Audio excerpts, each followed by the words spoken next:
5 April 1943 کو 3 برازیلی افراد نے سمندر میں کچھ عجیب دیکھا۔ ساحل سے 9 میل کے فاصلے پر انہیں ایک بوڑھا آدمی ملا جو بہت کمزور، بیمار اور بھوکا تھا۔ وہ لکڑی کے ایک چھوٹے تختے کے ساتھ بہتا ہوا ملا اور وہ اپنا ٹی شرٹ جو ہے ہاتھ میں پکڑا ہوا تھا، وہ اشارے کر رہا تھا جیسے وہ کچھ کہنا چاہتا ہے۔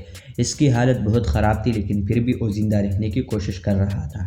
جب اس کی پوری کہانی سنی گئی تو پتہ چلا کہ اس کا نام پون لم ہے اور وہ سمندر میں 133 دنوں تک بھٹکتا رہا تھا۔ سوال یہ تھا کہ اس نے 133 دن کیسے گزارے، کیسے وہ بھوک اور پیاس کے باوجود زندہ رہا۔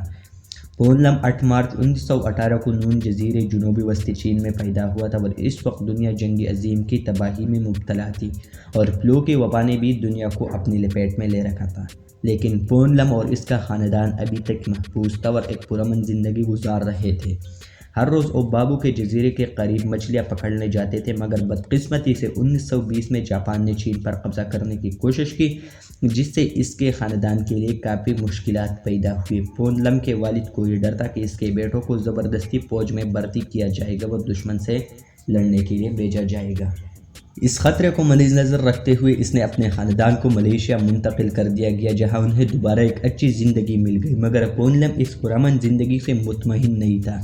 آخر کار اس نے جاپانی فوج کے خلاف لڑنے کا فیصلہ کر لیا۔ پھر اس نے ایک برطانوی مرچنٹ نیوی کے جہاز پر کام شروع کیا اور یوں سمندر میں زندگی گزارنے لگا، لیکن بدقسمتی سے وہ سب کچھ جس نے اس کا تصور کیا تھا اس کے برعکس ہوا۔ یہاں سے اس کے مشکلات کا آغاز ہوا اور ایشیائی لوگوں کے ساتھ جو اس کا سلوک تھا وہ بھی برا تھا۔ انہیں ایسے کام دیے گئے تھے جو زیادہ پیسے نہیں دیتے تھے اور وہاں کے افسران اور بیچنے والے اکثر ان کا استحصال کرتے تھے۔ 1937 میں لم کو بھی اس توہین کا سامنا کرنا پڑا۔ اس کا صبر ختم ہو چکا تھا اور وہ بہتر مواقع کی تلاش میں تھا۔ کچھ سالوں تک وہ بہتر مستقبل کی تلاش میں رہا، پھر وہ ہانگ کانگ میں ایک میکینک کے طور پر کام کرنے لگا، مگر وہاں بھی جاپان نے قبضہ کرنے کی کوشش کی۔ اس نے وہاں سے بھاگنے کی کوشش کی اور 1941 میں سمندر کا رخ کیا۔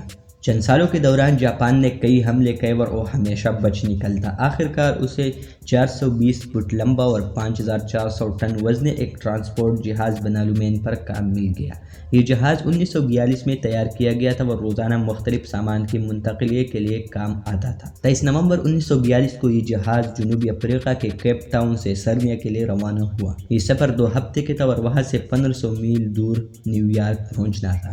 جہاز لوہے سے بنا ہوا تھا اور حفاظت کے لیے صرف چند چھوٹی بندوقیں تھیں، کوئی خاص تیاری نہیں کی گئی تھی اور جہاز بہت سست بھی تھا۔ اس کے بیلسٹ ٹینک جو جہاز کو متوازن رکھتے ہیں، سمندر کے پانی سے بھرے ہوئے تھے۔ جہاز کا راستہ بھی خطرناک تھا کیونکہ یہ وہی راستہ تھا جہاں سے جرمن ابدوزیں اکثر گزر کرتی تھیں۔ کچھ دنوں بعد دوپہر کے وقت بنالومین کو ایک جرمن ابدوز نے دیکھ لیا۔ کپتان نے فوراً ہی پیغام بھیجے، مگر اس کا جواب ابدوز سے حملے کی صورت میں ملا۔ 2 ٹارپیڈو ابدوز سے فائر کیے گئے اور سست رفتاری سے بنالومین کی طرف بڑھنے لگے۔ دونوں ٹارپیڈو جہاز کے حل سے ٹکرائے گئے، جس سے زبردست دھماکہ ہوا اور 54 افراد جان بحق ہو گئے، جان کے بازی ہو گئے۔ اس لمحے میں لم نے فوراً اپنی لائف جیکٹ پہن لی اور سمندر میں کود گیا۔ بدقسمتی سے وہ جہاز سے دور بہنے لگا۔ زندہ بچنے کے بعد وہ بحر اقیانوس کے بیچ میں خوف کے عالم میں تنہا رہ گیا اور جتنا ہو سکتا تھا تیرتا رہا، مگر تن کی وجہ سے آخر کار رک گیا۔ اسی دوران اس کی نظر ایک چھوٹے سے 8 بائی 8 فٹ کے لکڑی کے بیڑے پر پڑی۔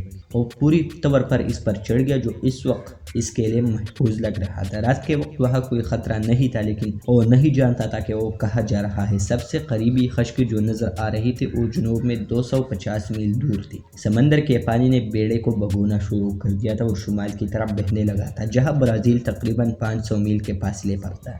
وہ بیڑے پر بیٹھا اور دور تک دیکھتا رہا، لیکن نہ کوئی زمین دکھائی دی، نہ کوئی انسان۔ اس کے پاس ایک پکا کی کٹ تھی جس میں ایک فلیئر گن، 2 پانی کی برتن جن میں سے ایک ٹوٹا ہوا تھا، کچھ چاکلیٹ، ایک ٹارچ اور 11 لیٹر صاف پانی موجود تھا۔ اس نے سوچا کہ جہاز کے غائب ہونے پر مرچنٹ نیوی حرکت میں آئے گی، لیکن یہ خیال بھی آیا کہ کوئی اتنے خطرے میں اسے بچانے کے لیے وسائل کیوں لگائے گا۔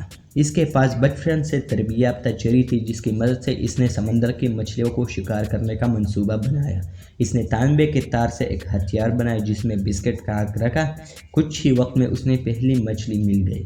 اس نے تیز دار ڈھکن سے مچھلی کو کاٹا اور سورج کی روشنی میں اسے خشک کر لیا تاکہ بعد میں وہ کھانے کے لیے استعمال کر سکے۔ آنے والی دنوں میں لم کو بے رحم طوفانوں کا سامنا کرنا پڑا۔ تیز ہوا اور مضبوط لہروں نے کئی بار اس کا کھانا پانی اور دیگر سامان جو ہے پانی میں بہا دیا اور وہ بھوک اور پیاس سے نڈال ہو رہا تھا، لیکن زندہ رہنے کی کوشش جاری تھی۔ مجھے آنکھیں کھولنا بھی مشکل لگ رہا تھا۔ پہلے یہ آسان تھا لیکن اب حالات دن بدن بدتر ہوتے جا رہے تھے۔ مچھلیاں پکڑنا بھی مشکل ہوتا چلا گیا اور کئی دن ایسے گزرے جب میں نے ایک بھی مچھلی نہیں پکڑی۔ سمندری پرندے مایوسی سے میں نے سمندری پرندے جو ہے پکڑنا شروع کر دیا اور انہیں کچا کھانے پر مجبور ہو گیا، حالانکہ میں انہیں خشک کر کے بعد میں کھانے کے لیے رکھتا تھا۔ بیڑے کی لکڑیں اب اتنی پسلن ہو چکی تھی کہ کئی بار میں بیڑے سے گر گیا اور اس خوف نے مجھے آدھا مار ڈالا کہ کہیں میں اپنے واحد سہارے یعنی بیڑے کو نہ کھو دوں۔ پھر بھی کسی نہ کسی طریقے سے واپس بیڑے پر چڑھنے میں کامیاب ہو گیا، لیکن بھوک اور پیاس نے میری حالت اتنی خراب کر دی۔ مسلسل سورج کے نیچے رہنے کی وجہ سے میری جلد جو ہے جلنے لگی تھی اور میں بیمار و نڈال ہو رہا تھا۔ کئی بار جہاز میرے قریب سے گزرے لیکن کسی نے میری طرف دھیان نہیں دیا۔ میں نے پکارا، چلایا، لیکن کسی نے میری مدد نہیں کی۔ شاید انہوں نے مجھے نظر انداز کر دیا یا شاید وہ یہ سمجھ بیٹھے کہ میں کسی اور ملک سے ہوں اور جنگ کے وقت اس پر اعتماد جو ہے نہیں کیا جا سکتا۔ آخر کار ایک دن ایک امریکی بحری جہاز کا ہوائی جہاز میرے سر کے اوپر سے گزرا۔ مجھے امید ہوئی کہ شاید میری مدد کے لیے آ رہے ہیں، لیکن وہ صرف ایک ٹرینکنگ ڈیوائس پہن کر چلے گئے۔ میں سوچتا رہا کہ شاید وہ مجھے بچانے کا ارادہ رکھتے ہو۔ بدقسمتی سے ایک اور طوفان آیا جس نے اسے مزید دور دھکیل دیا۔ عملے کے واپس آنے سے پہلے ہی سمندر میں غائب ہو گیا تھا۔ کچھ دیر بعد ایک جرمن سب مرین نظر آئے جو ممکنہ طور پر وہی سب مرین تھی جس نے بین لوون کو ڈبوایا تھا۔ عملے اسے دیکھ کر رک گیا لیکن کوئی مدد فراہم کئے بغیر چلا گیا۔ لم نے اب کسی مدد کی امید چھوڑ دی تھی۔ وہ جانتا تھا کہ اب سب کچھ جو ہے ختم ہو چکا ہے اور اسے بھوک یا پیاس کی شدت سے مرنا پڑے گا۔ تاہم قسمت نے پلٹ ٹکرایا اور اسے کچھ امید کی کرن نظر آئی۔ صاف پانی کے علاقے سے گزرنے کے دوران اسے محسوس ہوا کہ زمین قریب ہے، جیسے کہ وہ ماہی گیروں کے دنوں کو یاد کرنے لگا۔ 5 اپریل 1943 کو 133 دن کی طویل جدوجہد کے بعد ایک چھوٹی برازیلین کشتی اس کے قریب آئی۔ اس کا بدترین دورانیہ ختم ہو گیا اور اس نے 3 برازیلین ماہی گیروں کی مدد سے نجات پائی۔ تقریباً 19 ہفتے بعد بحر اقیانوس میں زندہ رہنے کے بعد لم کی حالت بہتر ہونے لگی۔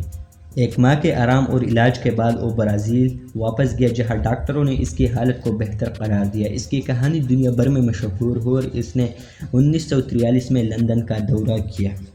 اس کے بعد وہ امریکہ میں آباد ہونے کی کوشش کرتا رہا مگر چینی امیگریشن کی حدود کی وجہ سے اسے شہریت نہیں دی گئی۔ لم نے اپنی زندگی کو نیویارک کے بروکلین میں گزارا۔ وہ 1991 میں 72 سال کی عمر میں جو ہے وفات پائی۔ اس کی کہانی ایک عظیم حوصلے کی علامت بن گئی اور یہ کہانی دنیا بھر میں مقبول ہوئی۔ تو ناظرین، یہ کہانی اگر پسند آئی ہے تو لائک کریں اور مزید ایسے بہترین ویڈیو کے لیے ہمارے چینل کو سبسکرائب کریں۔ اگلی ویڈیو تک اجازت دے، خدا حافظ۔